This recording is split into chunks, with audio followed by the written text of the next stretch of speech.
एक ऐसे शख्स के बारे में जिसने अडानी ग्रुप के साम्राज्य की जड़ें हिला दी है। जी हाँ, उनका नाम है नेथन एडरसन। हिडेनबर्ग रिसर्च का नाम तो अब तक आपने जान ही चुका होगा। कुछ वर्ष पहले तक लोग इसको भी नहीं जानते थे। शॉर्ट सेलर के नाम से प्रसिद्ध नेथन एडरसन ही हिडेनबर्ग रिसर्च के सर्वे सर्वा हैं। जी हाँ, और इनके द्वारा जारी किया गया एक रिपोर्ट ने अडानी ग्रुप की जड़ें हिला दी है। वैसे अडानी ग्रुप के स्टॉक के ऊपर इस तरह के रिपोर्ट कोई पहली बार नहीं आया है। 5-6 महीने पहले भी क्रेडिट स्विस नाम की एक अमेरिकन रिसर्च एजेंसी ने अडानी ग्रुप के बारे में कहा था कि इस ग्रुप में कुछ गड़बड़ियां की आशंका है। कंपनी डीप ओवर लिवरेज्ड है और कंपनियां जो एग्रेसिव एक्सपेंशन कर रही है कर्ज लेके, कहीं ये आशंका जताई जा रही है कि कंपनियां डेब्ट ट्रैप में फंस सकती हैं।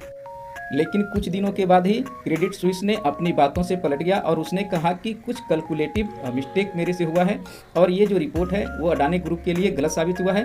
अडानी ग्रुप में सब कुछ अच्छा चल रहा है, अडानी ग्रुप सब कुछ ठीक ठाक चल रहा है। अब आइए दोबारा से हम लोग वापस आते हैं हिडेनबर्ग के रिसर्च के ऊपर। अडानी ग्रुप के शेयरों के ऊपर हिडेनबर्ग रिसर्च ने शेयरों के ऊपर जोड़ तोड़ और फ्रॉड को करने के आरोप लगाए हैं और अडानी ग्रुप के ऊपर ये रिपोर्ट आते ही ग्रुप के शेयरों में ज़बरदस्त गिरावट देखी गई है और देखते ही देखते इन्वेस्टर के लगभग 97,000 करोड़ रुपए स्वाहा हो गए। हालांकि अडानी ग्रुप ने इसे अब तक मतलब शरारतीपूर्ण कदम या फिर गलत तरीके से उठाया गया कदम बताया है और कहा है कि ऐसे समय में जब कंपनी 20,000 करोड़ के एफपीओ लाने जा रही है, उसे नुकसान पहुंचाने के इरादे से ये रिसर्च रिपोर्ट इस समय जारी किया गया है। तो आइए अब वापस आते हैं नेथन एडरसन की कहानी पे। आखिर नेथन एडरसन इतने फेमस क्यों हुए और कैसे हुए और फेमस ये कब से हुए? जी हाँ, नेथन एडरसन सितंबर 2020 से फेमस हो गए हैं। इसने करीब 30 कंपनियों पे अपना रिसर्च रिपोर्ट बनाया है और ये फेमस उस टाइम से हुए जब वॉल स्ट्रीट में उस समय जब निकोला कॉर्प और लॉर्ड टाउन मोटर कॉर्प के ऊपर इन्होंने अपनी रिसर्च रिपोर्ट बताई थी और उनके स्टॉक में भी जोरदार बिकवाली देखी गई थी और इनके रिपोर्ट का असर इतना हुआ था कि कहें तो इनके जो को फाउंडर थे निकोला कॉर्प के फाउंडर ट्रेवन मिल्टन को इस्तीफा तक देना पड़ गया था और फिर जांच के बाद इन्वेस्टर के साथ निकोला के कॉर्प के फाउंडर के ऊपर ये आरोप भी सिद्ध हो गए थे कि हाँ, इन्होंने इन्वेस्टर के साथ कुछ ना कुछ फ्रॉड किया था। तो इनकी रिसर्च थोड़ी सी जो ये वैल्यू इनकी है या फिर इनकी विश्वसनीयता जो है इस बात से बढ़ जाती है नेथन एडरसन के रिपोर्ट के ऊपर।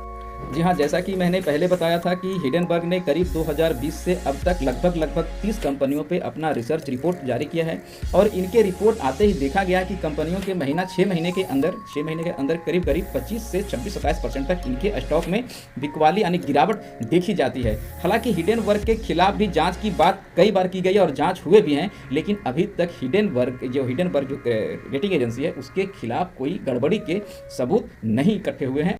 और अगर हिडेनबर्ग की इस रिपोर्ट की हम अडानी ग्रुप के ऊपर बात कर लें तो अडानी ग्रुप के ऊपर इनके लगाए गए आरोप की विश्वसनीयता थोड़ी सी इस बात को लेकर बढ़ जाती है कि इन्होंने कोई आनन फानन में ये रिपोर्ट नहीं बनाया है। इन्होंने 2 साल से ज़्यादा का समय दिया है, जैसा कि इन्होंने अपने हाईलाइट्स में बताया है कि 2 साल से कंपनी को हम ट्रैक कर रहे थे।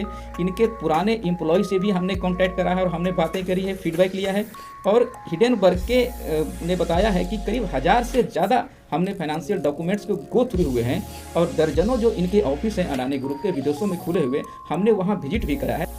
एक दिलचस्प वाकया इसमें तब और जुड़ जाता है जब अडानी ने कहा कि हम हिडेनबर्ग के खिलाफ कोर्ट में जाएंगे और हम इसके खिलाफ जो है वो लीगल एक्शन लेंगे। उस पर हिडेनबर्ग ने कहा है कि हम इसके लिए तैयार हैं, हम कोर्ट में जाने के लिए तैयार हैं क्योंकि हमने वैसी कोई बातें नहीं करी है जिसका कोई सील पर नहीं हो। मेरे पास मैंने जो भी बातें करी हैं वो एविडेंस के बिहाफ पे करी है और मैंने सबूतों के बिहाफ पे करा है, इसलिए मेरे लिए कोई डरने की बात नहीं है। मैं उनका वेलकम करता हूँ कोर्ट में जाने के लिए। तो अब ये बातें थोड़ी सी और दिलचस्प हो जाती है। तो जैसे जैसे बातें खुलेगी हम लोग और बातें करेंगे। तो दोस्तों, अभी तक के लिए इतना ही। अगर मेरा वीडियो आपको अच्छा लगता है तो प्लीज़ इसको लाइक कर दीजिएगा, अपने जानने वालों में शेयर कर दीजिए, मेरे चैनल को सब्सक्राइब कर लीजिए।